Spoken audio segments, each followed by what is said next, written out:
Salut à tous, c'est Sylvain du podcast Au fait c'est quoi? J'ai vu pas mal passer ces temps-ci un phénomène de mode que les jeunes reprennent et qui s'appelle le Six Seven. Pour en avoir parlé avec des jeunes que je connais, je sais à peu près ce que c'est, mais je suis sûr et certain que Thierry, pas du tout. Donc je me suis dit, c'est un épisode, pour lui, il faut qu'il le prépare. Mais au fait Thierry, c'est quoi le Six Seven?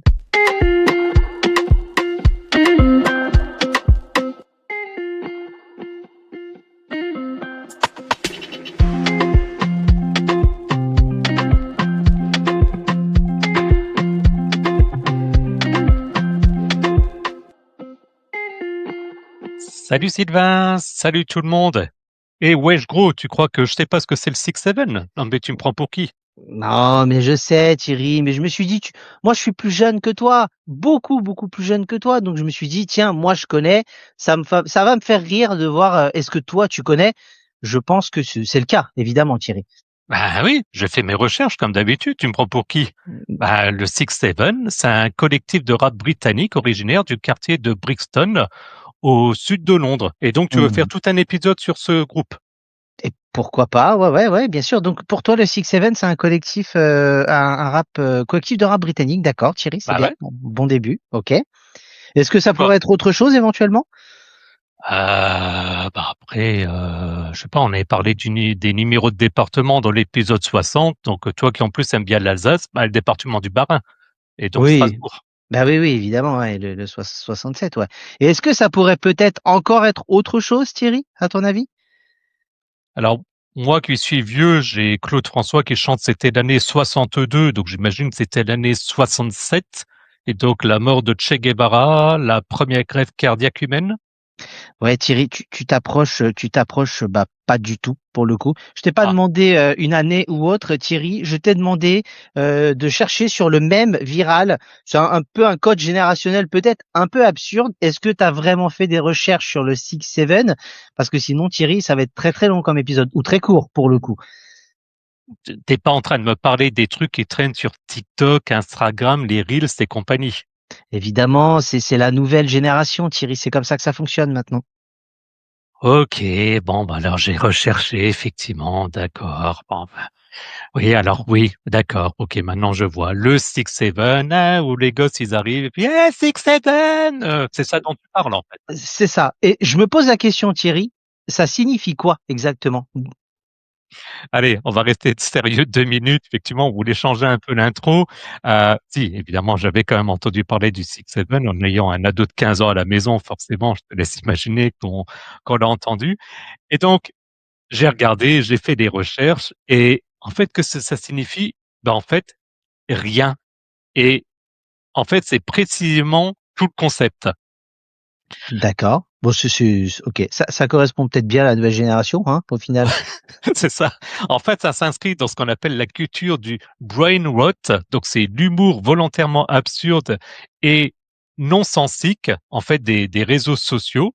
Donc, c'est en fait, et c'est là où je trouve que ça devient intéressant. En fait, c'est un simple signe de ralliement, une espèce de inside joke, une private joke, les blagues privées, etc., qu'on s'amuse à répéter dès que les chiffres 6 ou 7 apparaissent ou juste pour rigoler entre amis. Et c'est vrai que mon fils, c'est ce qui se passe, c'est que d'un coup, il suffit qu'il voit, bah, tiens, j'ai pas recherché, mais j'imagine que par exemple sur des matchs de tennis, si d'un coup tu es au tie-break et que ça arrive qu'on dit il a perdu 6-7, bah là ça gueulerait, hey, 6-7!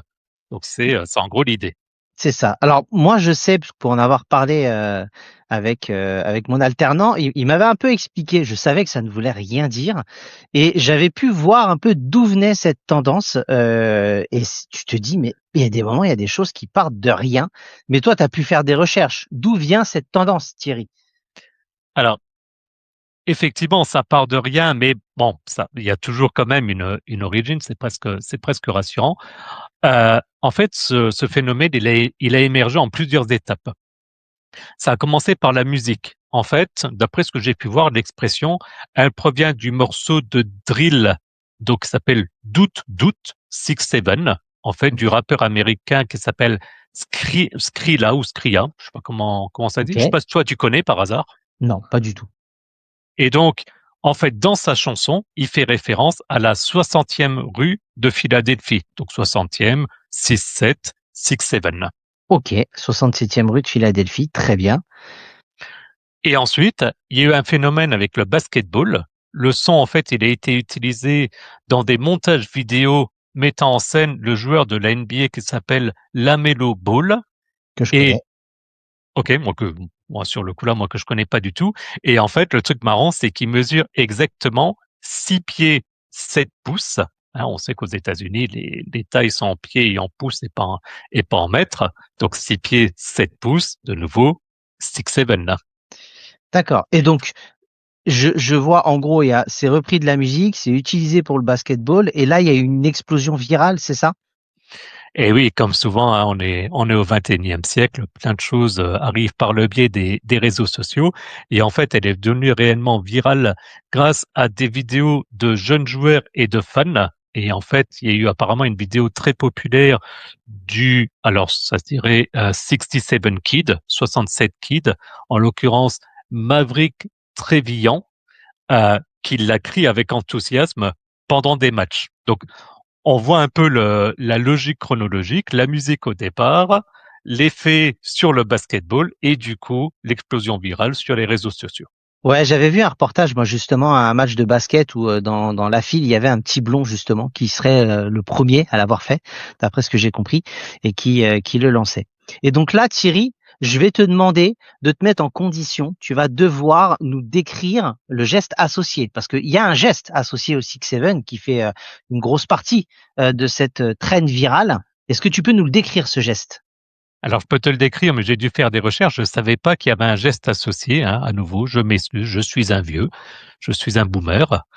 Euh, En fait, effectivement, le cri, il s'accompagne presque toujours d'un geste spécifique qui est en fait de lever et baisser alternativement, les deux mains ouvertes, paume vers le ciel, comme pour faire basculer en fait une balance. Est-ce que c'est Exactement. bien décrit ou est-ce que tu l'aurais décrit un petit peu différemment? C'est bien décrit. Donc en gros, voilà, faut faire alterner les mains, les mettre paume vers le haut, crier 6-7 et avoir l'air un peu stupide. Mais bon, voilà, là c'est peut-être un avis. Voilà, bon, c'est rigolo. C'est pas méchant pour le coup, c'est pas violent, c'est pas méchant et ça me dérange pas. C'est assez marrant et c'est repris par tout le monde. Donc il y a un petit côté où je me rends compte vraiment que je suis plus du tout de cette génération-là en voyant ça.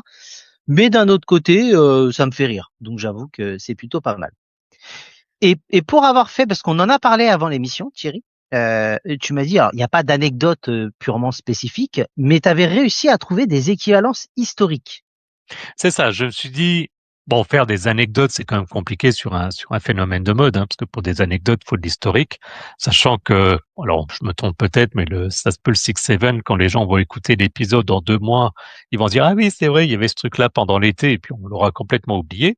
Mais euh, pour finir l'épisode, je me suis amusé à regarder, est-ce qu'il y a déjà eu ce genre de phénomène, et forcément, j'en ai qui me sont revenus, et donc j'en ai listé quelques-uns.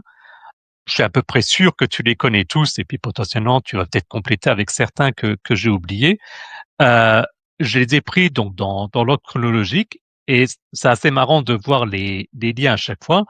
Euh, la première, c'est le fait, quand on te pose une question, je vais te dire, si je te dis par exemple, Sylvain, est-ce que tu es sûr que là, on arrive sur la fin de l'épisode? Il y avait une période où tu vas me dire, oui, j'en suis sûr. Et c'est mon dernier mot, C'est Jean-Pierre. mon dernier mot, Jean-Pierre. Qui veut gagner des millions? Et ça, c'est vrai que on sortait souvent, hein. Ou tout à fait Thierry pour le foot. Tout à fait Thierry. Il y avait un peu des mimiques, des répétitions comme ça, ouais. Exactement, avec deux origines différentes. Donc le C'est mon dernier mot Jean-Pierre, comme tu l'as dit, évidemment, de l'émission Qui veut gagner des millions.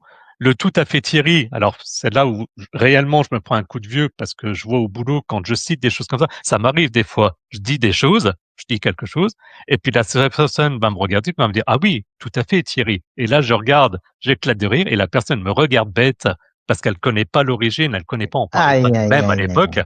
Ouais. Donc, évidemment, les guignols de l'info par rapport au regretté Thierry Roland, pardon, et son compère de l'époque, Jean-Michel Larquet, où c'était devenu un jeu dans le cadre des guignols de l'info, et effectivement, où c'était devenu populaire et finalement un peu l'équivalent d'un mème. Moi, j'avoue que je suis assez protégé dans le sens où il y a beaucoup de mes collègues qui n'ont pas ces refs-là, mais mes collègues les plus proches, ceux qui sont au même niveau hiérarchique que moi, avec qui je travaille au quotidien, eux sont vraiment de ma génération et toutes ces refs, on les a ensemble. Et donc, je me sens jamais seul. Ça T'as me bien, fait beaucoup de bien. t'as bien de la chance parce que moi actuellement, j'en ai qu'un qui en général a les refs. Il y en a un autre, tiens, bah, je vais le saluer, je vais en profiter en l'appelant Monsieur Nesquik, parce que c'est une blague, une private joke justement qu'on a entre lui et moi, qui lui en général a les références.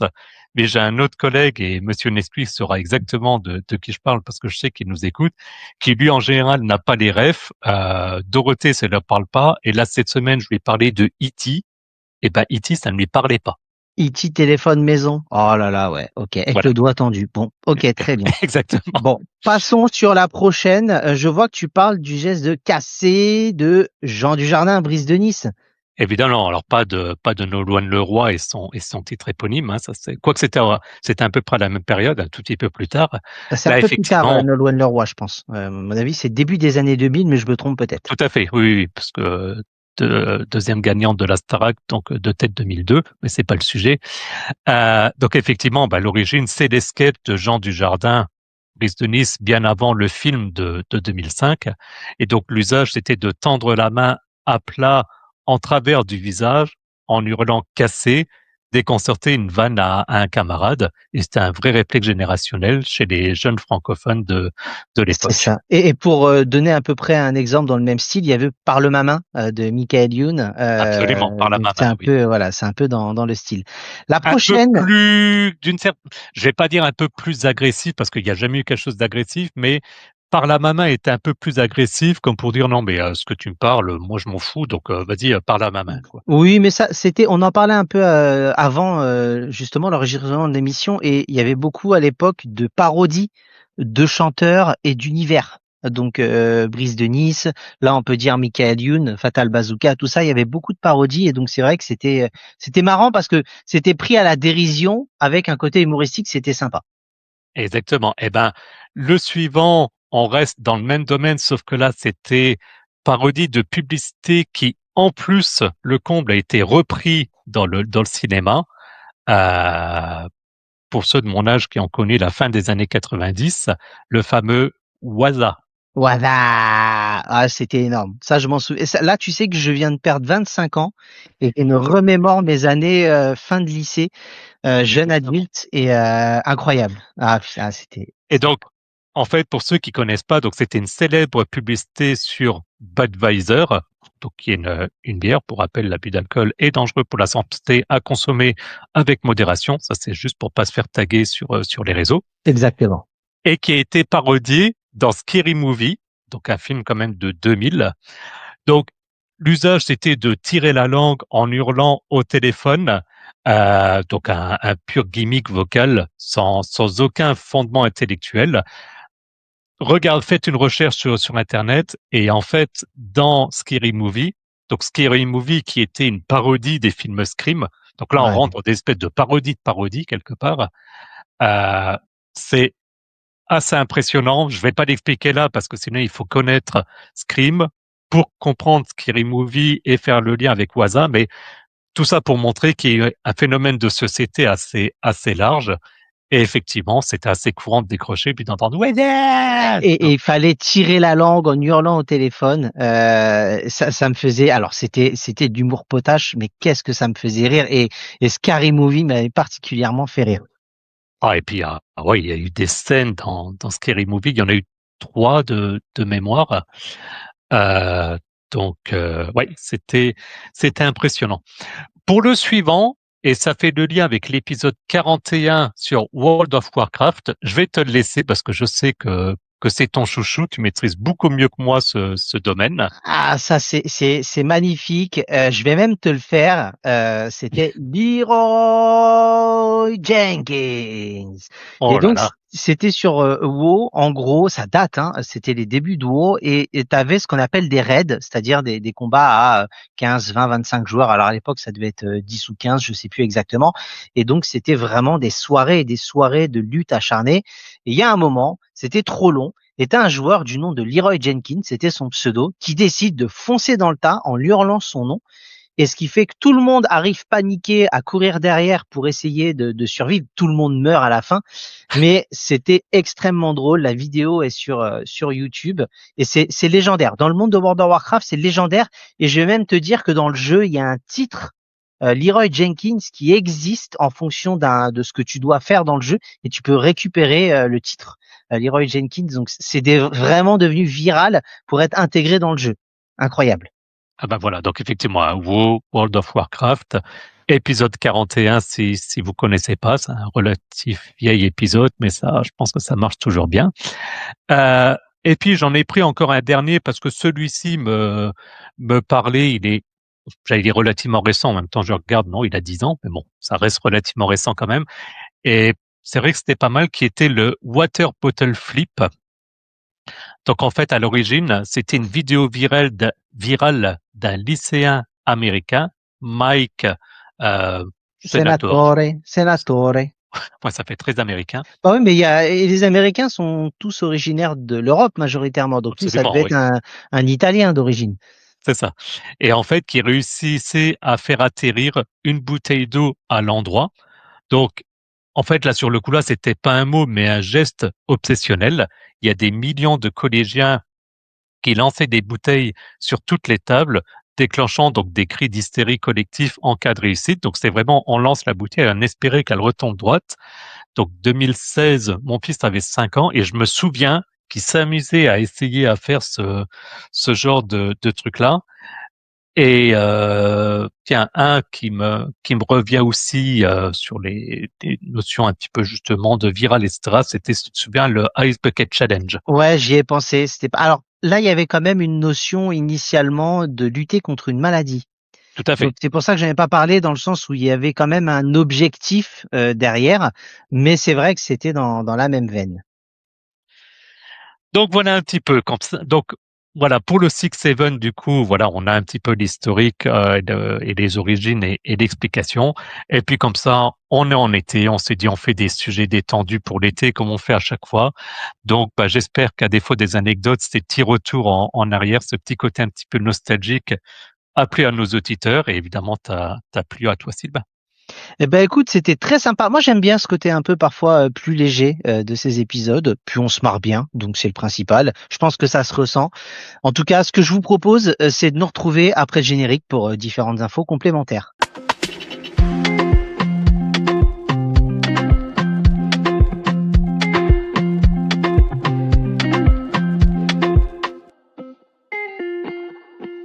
Et c'est Sylvain du podcast Au fait c'est quoi? Bienvenue dans ma partie préférée, celle où je vais vous parler de X, anciennement Twitter, géré de main de maître par Thierry. Je ne vous en dis pas plus. Venez découvrir notre compte. Ça nous fera très plaisir. Le reste, Thierry, je te laisse présenter la suite de nos réseaux. Ça marche, merci Sylvain. En parler effectivement un petit peu de nostalgie, eh ben moi j'ai envie de dire le plus simple si vous êtes nostalgique, si par hasard vous nous suivez depuis le début. Aujourd'hui, c'est le 157e épisode, 160e épisode, autant pour moi. Eh ben le plus simple, ça serait un petit peu de tous les réécouter. C'est assez marrant des fois de discussion où je dis ah mais ça on en a parlé, ça on en a parlé, ça on en a parlé. Et même mon épouse des fois se dit ah bon et elle se souvient plus de l'épisode. Et ouais, et ce qui serait sympa, Thierry, excuse-moi de te couper, ce serait Non non vas-y. savoir au 157e, alors c'est un peu relou ce que je vais te proposer, mais combien ça fait en minutes et en heures? C'est-à-dire si on dit à partir de maintenant, vous écoutez tout, combien de temps ça prendrait à nos auditeurs? Tiens, je serais curieux de le savoir, il faut qu'on recherche. J'ai pas fait le calcul exact, mais je pense qu'en moyenne, on a 20 minutes. Donc, en fait, tu prends le nombre d'épisodes, tu divises par 3, et puis ça te donne une idée, du coup, de Ouais, la durée. ouais, je vais essayer de calculer ça. Ce serait marrant en intro d'un Nouveau prochain challenge. épisode de dire vous en avez pour 47 heures, merci de nous suivre.